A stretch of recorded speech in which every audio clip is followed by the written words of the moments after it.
पूरे बैठे हैं वहाँ पे।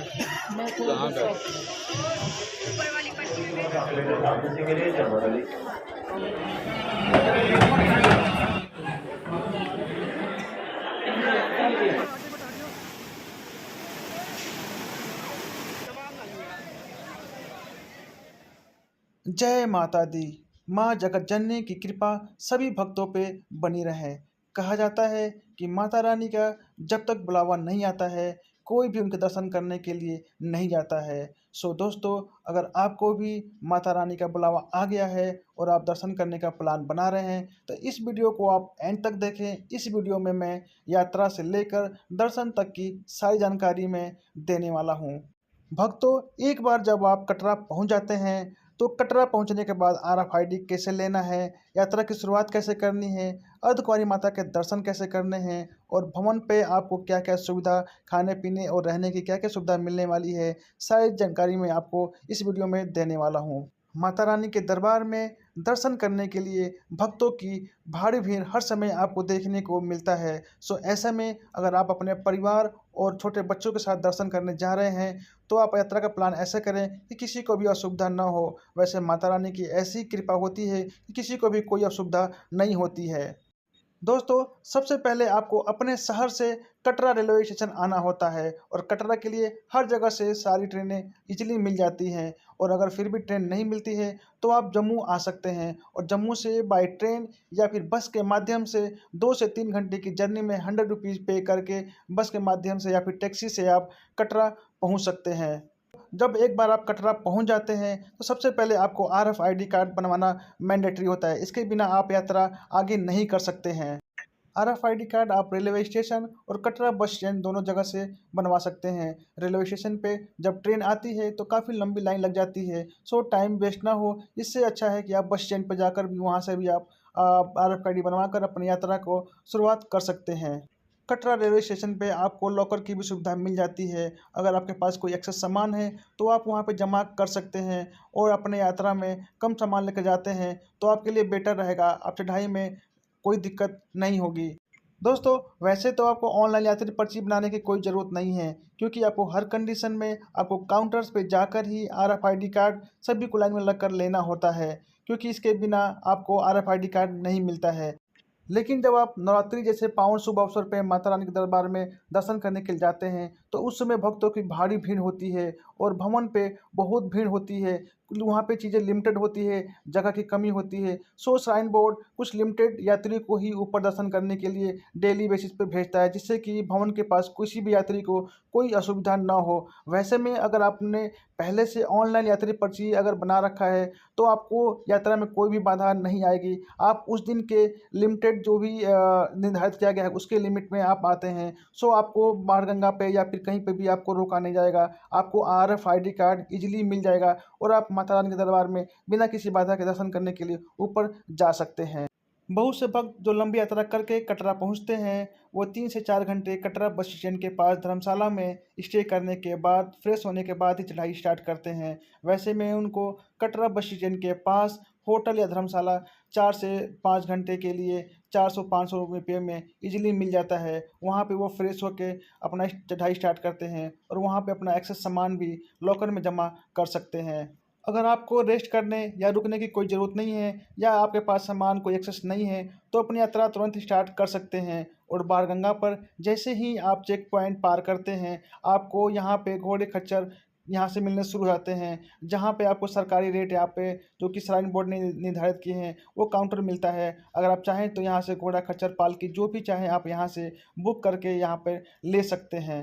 कटरा बस स्टैंड से दर्शनी द्वार चेक पॉइंट तक आपको पैदल या फिर ऑटो के माध्यम से भी आ सकते हैं और वहाँ से एक्चुअली में आपकी चढ़ाई स्टार्ट होती है और वहीं पे आपको घोड़े खच्चर पालकी सब कुछ वहाँ पे मिल जाते हैं और वहाँ से आप ये सब चीज़ें बुक करके ऊपर जा सकते हैं। अब मैं आपको दिखाने वाला हूँ एक ऐसी जगह है जिसके बारे में बहुत से कम लोगों को पता होता है। बहुत से लोग आते हैं, दर्शन करते हैं और वापस चले जाते हैं। बाद में जब मालूम चलता है तो बहुत ही मिस करते हैं। सो मैं बात करने वाला हूँ इस बाणगंगा पे बाथिंग पॉइंट के बारे में, जो कि काफ़ी अमेजिंग है। आप भी यहाँ पे आकर गर्मी के टाइम पे यहाँ पे स्नान करके, ठंडे-ठंडे पानी में स्नान करके अपने आप को फ्रेश कर सकते हैं, जिससे कि आपको यात्रा में काफ़ी फ्रेशनेस फ़ील होती है। अगर आप वापसी में भी अगर स्नान करते हैं, तो उस समय भी आपको सारी थकान यहाँ पे स्नान करने से दूर हो जाती है। सो देख सकते हैं, यह बाणगंगा दर्शनी द्वार से मात्र 500 मीटर चढ़ाई करने पर ही यह आता है। जब भी मैं दर्शन करने के लिए माता रानी के दरबार में आता हूँ, तो यहाँ पे इस जगह को मैं, इस पॉइंट को मैं कभी भी मिस नहीं करता हूँ। यहाँ पे बिना स्नान किए, अपने आप को चिल्ड किए, यहाँ से बिना मैं ऊपर नहीं चढ़ाई करता हूँ। और अगर हमने मिस भी कर दिया, तो वापसी में हम यहाँ पे ज़रूर ही यहाँ पे मौज मस्ती, फुल मस्ती करते हैं। यह पॉइंट दर्शनी द्वार जैसे ही हम चेक पॉइंट पार करते हैं, मात्र 500 मीटर की जैसे ही हम चढ़ाई स्टार्ट करते हैं, तो राइट हैंड साइड में ही यह पॉइंट बना हुआ है। सो आप भी इस पॉइंट पे आकर अपने आप को मौज मस्ती कर सकते हैं, यहाँ पे थोड़ा बहुत अपने आप को चिल कर सकते हैं। लगभग साढ़े 3 घंटे की जर्नी में आप अर्धकुंवारी माता मंदिर तक पहुंच जाते हैं, और वहां पे पहुंचने के बाद सबसे पहले हम लोग वहां पे रेस्ट करते हैं, और श्राइन बॉर्डर के भोजनालय में वहां पे हम लोग राजमा चावल या कढ़ी चावल खाते हैं, जो काफ़ी ही फेमस होता है। सो जब आप एक बार अर्धकुंवारी माता मंदिर पर पहुंच जाते हैं, तो सबसे पहले बात आती है कि अर्धकुंवारी माता के दर्शन कैसे करना है। सो यहाँ पे दर्शन का जो मिनिमम जो वेटिंग टाइम होता है, वो मोर देन 20 आवर्स का होता है, 20 घंटे से भी ज़्यादा का होता है। सो आप कोशिश करें कि जब यहाँ पहुँचते हैं तो ही आप टोकन ले लें और अपने ऊपर की यात्रा स्टार्ट कर दें। और भवन पे दर्शन करने के बाद जब वापसी में आते हैं, तो एक बार ट्राई कर लें कि दर्शन का वेटिंग लाइन क्या चल रहा है, वेटिंग टाइम क्या चल रहा है। वैसे मैं अपने चैनल पे बहुत सारी वीडियो बना रखी है, जहाँ से आप देखकर अर्धकुंवारी माता के दर्शन आप इजीली कर सकते हैं। क्योंकि आप जब यहाँ से चढ़ाई स्टार्ट करते हैं, तो उस समय आप टोकन के टाइम पे पॉसिबल नहीं है कि आप 2 से 3 घंटे या 4 घंटे में यहाँ पे रुक कर दर्शन कर लें, क्योंकि जो वेटिंग टाइम होता है वो 20 घंटे से ज़्यादा होता है। क्योंकि यहाँ पे ग्रुप में दर्शन कराया जाता है, और एक-एक, दो-दो लोग को गर्भगृह में भेजते हैं, क्योंकि यहाँ पे काफ़ी लंबी लाइन होती है, सो पॉसिबल नहीं होता है। तो कोशिश करें पहले आप यहाँ पे टोकन ले लें और ऊपर चढ़ाई स्टार्ट कर लें, और वापसी में जब आएँ तो एक बार ट्राई कर लें। अन्यथा अगर आपके पास टाइम है, तो 2 से 3 बजे अगर भोर में यहाँ पे पहुँचते हैं, तो आपके दर्शन ईज़िली बिना टोकन के भी पॉसिबल हो जाता है। अगर आप वापसी में 2 से 3 बजे तक अर्धकुंवारी माता मंदिर के दरबार में पहुंच जाते हैं, तो वहां पे जहां से एंट्री होती है, वहीं पे बिना टोकन के भी आपको एंट्री मिल सकती है, आप दर्शन कर सकते हैं। क्योंकि उस समय यात्री कम होते हैं, लोग जगह जगह रास्ते में रुके होते हैं, और यहाँ पे भीड़ कम होती है, लोग सोए होते हैं, तो उस समय भी आपको बिना टोकन के दर्शन मिल जाता है। दोस्तों, जो बेस्ट टाइमिंग है 2 से 3 बजे मॉर्निंग का होता है, उस टाइम पे मैंने बहुत से लोगों को दर्शन करवाए हैं। सो आप भी यह ट्रिक अपनाकर माता अर्धकुंवारी के दर्शन कर सकते हैं। वैसे मैंने बहुत सारी वीडियो अपने चैनल पर डाली है, वो भी आप देख सकते हैं। सो आप देख सकते हैं, ये है अर्धकुंवारी माता मंदिर, जो कि नवरात्रि के टाइम पे भवन को काफ़ी फूलों और लाइटों से काफ़ी सुंदर सजाया जाता है। सो आप देख सकते हैं कितना ब्यूटीफुल नज़ारा है। और वहीं से आपको हिमकोटी और हाथी मथा का रास्ता निकलता है, जो कि पुराना रास्ता होता है, और यहीं से आपको नया वाला रास्ता भी निकलता है, जो कि प्लेन रास्ता है। सो जब भी आप चढ़ाई करें तो इस बात का ज़रूर ध्यान रखें, आप गलती से भी पुराने रास्ते से ना जाएं, नहीं तो आपको खड़ी चढ़ाई चढ़नी पड़ सकती है। और अगर सामने देख सकते हैं भवन का रास्ता है, जो कि एक वो छोटे से गुफा से होकर निकलता है, और अगर आप उस रास्ते से होकर जाते हैं, तो प्लेन रास्ते से ईज़िली आप भवन तक 2 से 3 घंटे में पहुँच सकते हैं। और अगर हाथी रास्ते से जाते हैं, तो आपको लंबी चढ़ाई चढ़नी पड़ सकती है, जो कि बिल्कुल खड़ी चढ़ाई होती है। सो आप देख सकते हैं, ये 2 से 3 बजे का नज़ारा है। उस समय यहाँ पे जो भी सिक्योरिटी वाले होते हैं, मैनेजमेंट, वहाँ पे सभी लोगों को बुला-बुला के दर्शन कराते हैं। और ये नवरात्रि का टाइम है, आप देख सकते हैं नवरात्रि के टाइम पे इतनी भीड़ होने के बाद भी लोगों के दर्शन बिना टोकन के भी ईज़िली हो रहे हैं। क्योंकि यहाँ पे लोगों की संख्या कम होती है, लोग जगह-जगह फँसे होते हैं, सोए होते हैं। सो ऐसे में आप भी दर्शन कर सकते हैं।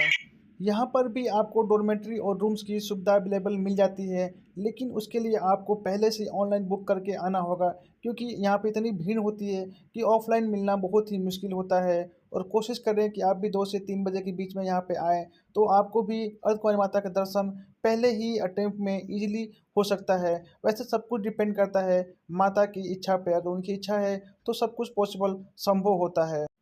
अर्धकुँवारी माता मंदिर के पास आधे घंटे रेस्ट करने के बाद आप कोशिश करें कि जल्दी ही ऊपर की चढ़ाई स्टार्ट कर दें और प्लेन रास्ते से स्टार्ट करें और आप अर्धकुंवारी माता से मुश्किल से 2 से 3 घंटे में भवन पर ईज़िली आप आसानी से पहुँच जाते हैं। जब भी आप कभी नवरात्रि के पावन अवसर पर माता रानी के दर्शन करने के लिए आते हैं, तो आपको एक अलग ही एक्सपीरियंस, अलग ही नज़ारा देखने को मिलता है। पूरे भवन को सुगंधित फूलों से, अलग-अलग तरह-तरह के फूलों से सजाया गया होता है और तरह-तरह की झाँकियाँ यहाँ पे बनाई गई होती है, जो कि एक अलग ही एक्सपीरियंस आपको देखने को। दोस्तों, आप मेरे चैनल और वीडियो के माध्यम से देख सकते हैं कि कैसे नवरात्रि के टाइम पे भवन को कैसे ही सजाया गया है।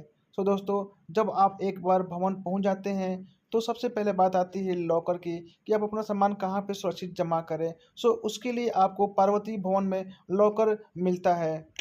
इसके अलावा आपको दुर्गा भवन में भी ठहरने, विश्राम करने, स्नान करने की जैसी उत्तम व्यवस्था आपको मिल जाती है और वहाँ पे आपको लॉकर की भी सुविधा मिल जाती है। लेकिन अगर आप नवरात्रि में आते हैं, तो लॉकर की सुविधा आप मिलना बहुत ही मुश्किल होता है।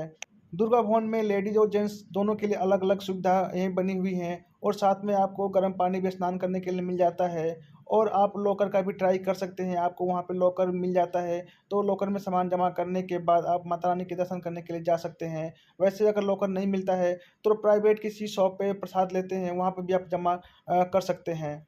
जब आप नवरात्रि के पावन अवसर पर दर्शन करने के लिए आते हैं, तो आपको भक्तों की भारी भीड़ देखने को मिलती है और साथ में आपको कुछ असुविधाएँ भी होती हैं। लेकिन यहाँ पे जो नज़ारे होते हैं, वो देखकर आपको एक अलग ही अनुभूति होती है और यहाँ पे दर्शन करने के लिए भवन से लेकर भैरव जी तक लंबी लाइन लगी होती है। उसके बाद भी आपको एक अलग अनुभूति मिलती है और थकान आपको फ़ील नहीं होती। बैटरी कार की सुविधा आपको अर्धकुंवारी से भवन और भंवर से सिर्फ अर्धकुंवारी तक ही के लिए मिलता है और यह सर्विस आपको दिन में सुबह 7 बजे से लेकर शाम के 6 बजे तक ही मिलती है। इसकी डिटेल वीडियो आप मेरे चैनल पे जाकर देख सकते हैं। वैसे आप रोपवे और बैटरी कार की बुकिंग ऑनलाइन करके यात्रा का अपना प्लान कर सकते हैं और जो भी आपको समय और स्लॉट मिलता है, उसके अकॉर्डिंग आप आकर यह सर्विस आप अवेल कर सकते हैं। जब आप माता रानी के दर्शन भवन में कर लेते हैं, तो वहाँ से आपको 2 किलोमीटर की जो खड़ी चढ़ाई चढ़कर भैरव जी के दर्शन करने के लिए आना होता है। वैसे आप अगर अपनी यात्रा दिन में कर रहे हैं, तो भैरव जी आने के लिए आप भवन से आप रोपवे की भी सुविधा अवेल कर सकते हैं, जो कि ऑफ़लाइन और ऑनलाइन दोनों अवेलेबल होता है। लेकिन कोशिश करें कि अगर आपको रोपवे लेना है, तो ऑनलाइन बुकिंग करके पहले से ही आएँ, जिससे कि आपका टाइम की बचत हो जाएगी। अन्यथा अगर आप ऑफ़लाइन कोशिश करते हैं, तो पॉसिबिलिटी है कि आपको रोपवे की सुविधा ना मिले, क्योंकि यहाँ पे बहुत ही भीड़ होती है। सो आप ऑनलाइन करके ही आएँ तो बेटर रहेगा। माता रानी जगत जननी के दर्शन करने के बाद आपको भैरव जी के दर्शन करना बहुत ही ज़रूरी होता है। इसके बिना यह यात्रा अधूरी मानी जाती है। सो कोशिश करें कि आप माता रानी के दर्शन करने के बाद आप भैरव जी ज़रूर दर्शन करने आएँ।